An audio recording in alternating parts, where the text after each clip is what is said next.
ہے کہ یہ چمکنے والا سورج بھی اسی بارگاہ سے نور کی خیرات لیتا ہے، اور یہ رات کو چڑھنے والے ستارے اور یہ مہتاب، یہ جناب چاند، یہ بھی اسی گنبد خضرا سے نور کی خیرات مانگتے ہیں۔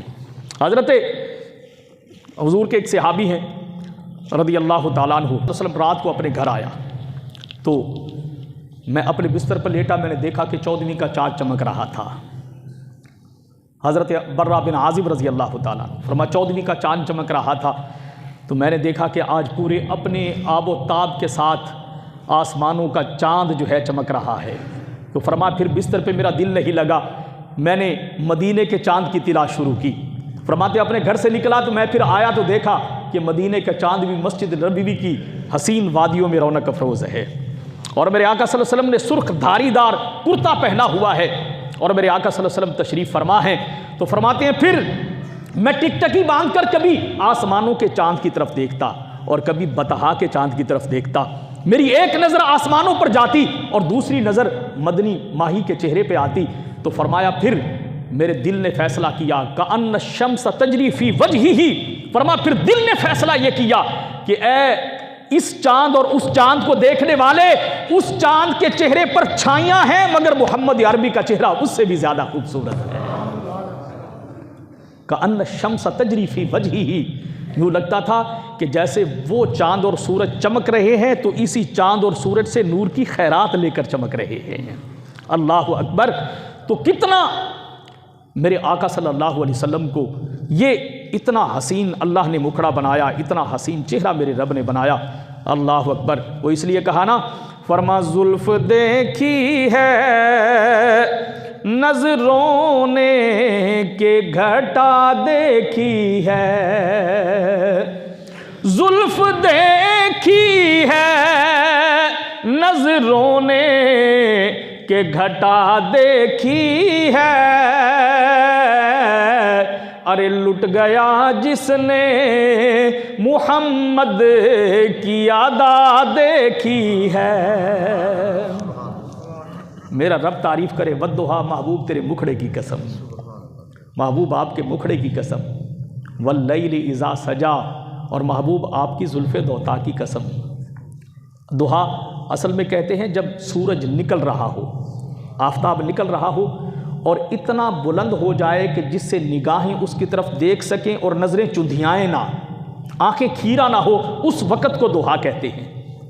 اور رات واللیل اذا سجا، اندھیری رات جب چھا جائے تو جب بالکل گھپ اندھیرا ہو، یہ 25، 26، 27، 28 کے بعد جیسے آج کی راتیں ہیں، راتوں کو گھپ اندھیرا ہے تو اس کو کہتے ہیں لیل، واللیل، الف لام اس پر داخل ہے، خوب اندھیرے والی رات۔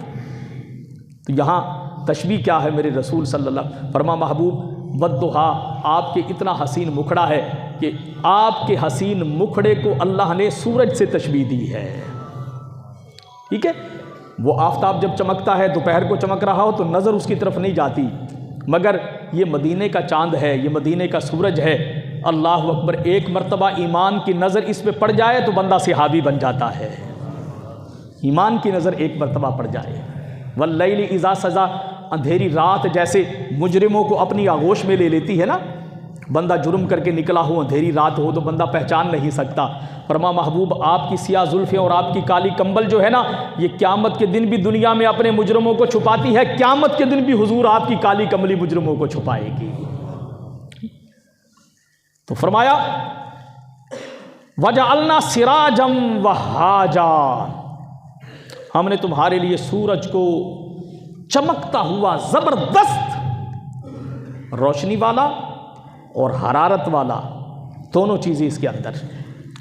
وَأَنزَلْنَا مِنَ الْمُعْصِرَاتِ مَاءً ثَجَّاجًا، اور ہم نے اس کے ذریعے سے نازل کی، اور نازل کیا ہم نے بادلوں کے ذریعے سے مَاءً ثَجَّاجًا، خوب زوردار پانی، زوردار پانی۔ یہ بارش برستی ہے، کتنی رحمتیں ہوتی ہیں۔ آج کل بھی ہر زبان پر ہے، یہ خشک سردی پڑ رہی ہے، ہاتھ پاؤں ٹھٹر جاتے ہیں، تو بارش آ جائے تو کیا وارے کے نعرے ہو جائیں، ہیں جی؟ بارش آ جائے تو پھر دنیا کی کیفیت بدل جائے، پھر موسم بدل جائے، پھر جناب طبیعتوں میں بہار آ جائے، کھیتوں میں کھلیان میں بہار آ جائے۔ تو فرما ہم نے تمہارے لیے بادل زوردار بارش والے ہم نے تمہارے مؤثرات۔ حضرت ابن عباس رضی اللہ تعالیٰ عنہ سے دو روایتیں ہیں۔ آپ فرماتے ہیں اس سے مراد ہوا بھی ہے اور اس سے مراد بادل بھی ہے۔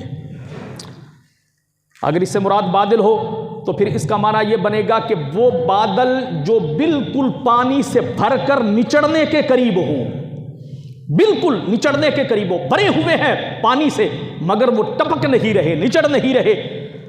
اگر اس کا معنی ہم ہوا لیں گے تو پھر معنی یہ بنے گا کہ بادل بالکل پانی سے بھرے ہوئے ہیں مگر تیز ہوا جب ٹکرائے گی اور بادلوں کو پھاڑے گی تو پھر پانی برسنا شروع ہو جائے گا، پھر پانی برسنا شروع ہو جائے گا۔ مؤثرات، بہت ساروں نے اس سے ہوائیں مراد لی ہیں اور بہت سارے مفسرین نے اس سے بادل مراد لیے ہیں، لیکن حقیقت میں اس سے مراد بادل ہی ہے۔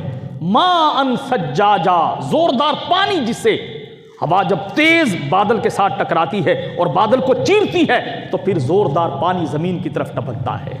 بتائیے کیا اس کے ذریعے سے اللہ نے ہمیں زندگی نہیں دی؟ یا ایھا الناس، اے لوگو، اعبدوا ربکم، اپنے رب کی عبادت کرو، الذی خلقکم، جس نے تمہیں پیدا کیا۔ ہم سب کو کس نے پیدا کیا ہے؟ میرے اللہ نے پیدا کیا ہے۔ تو بندگی کس کی کرنی چاہیے؟ عبادت کس کی کرنی چاہیے؟ کہنا کس کا ماننا چاہیے؟ محبت کس سے کرنی چاہیے؟ آج اپنی زندگیوں کے مزاج دیکھیں، آپ اپنی زندگیوں کی کیفیت دیکھیں۔ ہم اپنے نفس سے محبت کرتے ہیں، اپنی خواہش سے محبت کرتے ہیں، اپنے نفس کی مانتے ہیں۔ اسلام ہمیں کہیں لے جاتا ہے، ہم کہیں جاتے ہیں۔ شریعت ہمیں کچھ حکم دیتی ہے، ہم کچھ کرتے ہیں۔ اسلام ہمیں کچھ کہتا ہے، ہم کہیں کچھ عمل کرتے ہیں۔ اللہ ہمیں کوئی حکم دیتا ہے، ہم کچھ کرتے ہیں۔ رسول اللہ کی شریعت اور حکم ہمیں کوئی حکم دیتا ہے، ہم اپنی من مرضیاں کرتے ہیں۔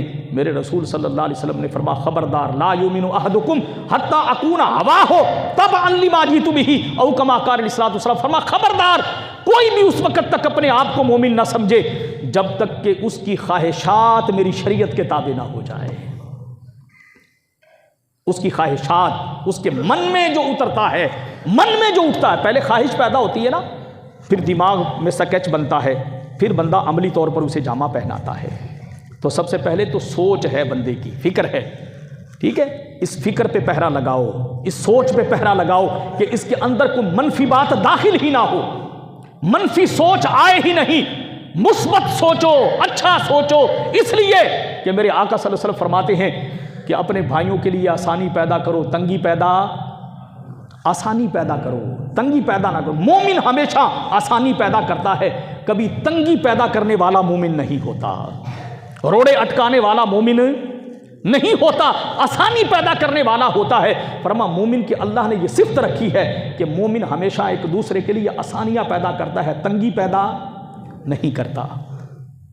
ہم اپنی خواہشات کو دیکھیں، جس طرف نفس نے کہا ہم اسی طرف بھاگ پڑے، جو اس نے حکم دیا ہم اس کے پیچھے لگ گئے، جدھر اس نے ہانکا جانور کی طرح ہم اسی طرف نکل پڑے۔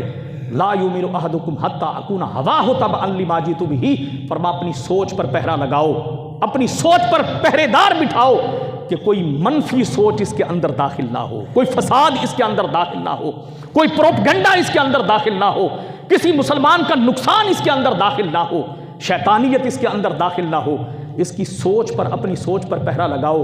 جب سوچ پاکیزہ ہو جائے گی تو پھر ذہن میں غلط سکیچ نہیں بیٹھے گا، اور جب غلط سکیچ نہیں بیٹھے گا تو پھر عملی طور پر ہاتھ پاؤں کسی غلط کی طرف نہیں جائیں گے۔